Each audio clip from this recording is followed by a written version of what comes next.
वैसे हमारे बहुत कम न्यूज मित्रों को पता होगा कि वायनाड के सियासी महत्व के साथ साथ उसका पौराणिक महत्व भी है। और आज हमने इस पर आपके लिए सत्ता की पौराणिक तथ्यों वाली एक छोटी सी कुंजी तैयार की है। दरअसल मान्यता के अनुसार वायनाड की धरती को माता सीता और उनके दोनों पुत्रों लव कुश की धरती कहा जाता है और इसका संबंध है वायनाड में मौजूद पुल्लपल्ली से। पुल्लपल्ली के लोगों के लिए माता सीता आराध्य हैं। मान्यता है जब माता सीता को अयोध्या का त्याग करना पड़ा था तो उस वक्त वो गर्भवती थी, तभी महान ऋषि वाल्मीकि ने माता सीता को अपने आश्रम में शरण दी थी। यहीं पर माता सीता ने अपने जुड़वा पुत्रों लव और कुश को जन्म दिया। वायनाड में प्रचलित लोक कथाओं की माने तो माता सीता ने एक लंबा अरसा अपने दोनों पुत्रों लव और कुश के साथ वायनाड में ही बिताया था। यहीं पर लव कुश का बचपन बीता और यहीं पर उन्होंने धनुर्विद्या भी ली थी। इसके अलावा यह भी माना जाता है कि यहीं पर ऋषि वाल्मीकि ने रामायण भी लिखी थी। सीता माता की कुटिया से नीचे कुछ दूरी पर मुनिपारा नाम की एक जगह है जहां ऋषि वाल्मीकि रहा करते थे।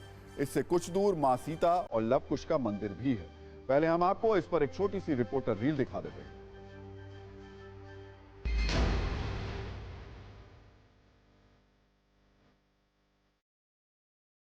शंकराचार्यों की राय और कार्यक्रम के भाजपाईकरण का हवाला देकर कांग्रेस ने राम मंदिर के प्राण प्रतिष्ठा कार्यक्रम में नहीं जाने का फैसला किया। लेकिन 2019 में राहुल गांधी ने सियासी कर्मभूमि के लिए जिस वायनाड को चुना उसका खास कनेक्शन है सीता माता और उनके बेटे लव कुश से, साथ ही वाल्मीकि से भी, जिन्होंने रामायण लिखी थी।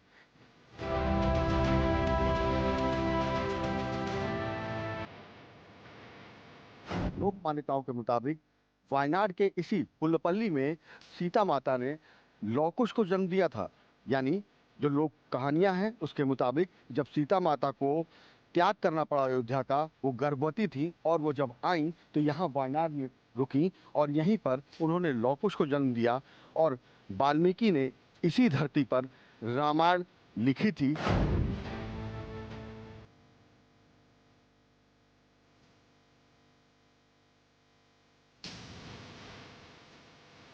वायनाड नाम आखिर क्यों पड़ा? मलयालम में वायल यानी धान की खेती और नाडु यानी भूमि, जिससे बना वायनाड। और वायनाड का खास कनेक्शन है सीता माता, लव कुश और वाल्मीकि से।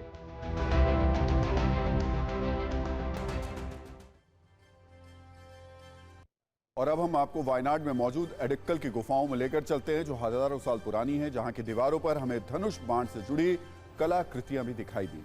यहां एक बोर्ड पर लगा हुआ है जिसके मुताबिक वायनाड में ही रहकर लव कुश ने धनुर्विद्या प्राप्त की। इन गुफाओं के बारे में कहा जाता है कि इनका निर्माण लव और कुश ने अपनी तीरंदाजी धार देते समय अपने बाणों से किया था। बाद में अपने बाणों की क्षमता से इन गुफाओं को उन्होंने विस्तार दिया। इन गुफाओं में 400 से अधिक सांकेतिक चिन्ह और नक्काशीदार आकृतियां मौजूद हैं। यहीं उन्होंने भगवान राम का अश्वमेघ यज्ञ का घोड़ा भी पकड़ा था। लेकिन अब सवाल ये उठ रहा है कि वायनाड से सांसद राहुल गांधी क्या देश में प्रधानमंत्री मोदी का विजय रथ रोकने में कामयाब हो पाएंगे या फिर नहीं। धार्मिक मान्यता है कि इसी वायनाड में लव कुश ने धनुर्विद्या सीखी, जिसके चित्र प्राचीन एडक्कल की गुफाओं में हैं।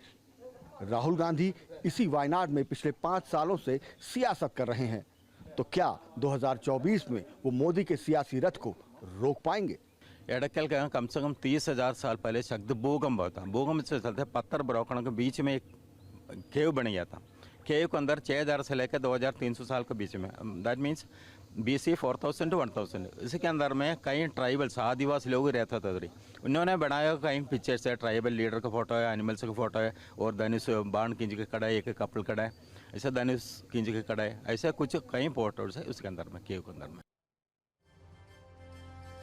वैसे बहुत कम लोगों को यह पता होगा कि वायनाड को दक्षिण का काशी भी कहा जाता है और इसकी वजह है वायनाड का हजारों वर्षों पुराना महाविष्णु का तिरुनेल्ली मंदिर और इस मंदिर के साथ बहने वाली एक नदी जिसका नाम पाप नाशनी है। राहुल गांधी के पिता और पूर्व प्रधानमंत्री राजीव गांधी की अस्थियों को भी इसी पाप नाशनी नदी में प्रवाहित किया गया था।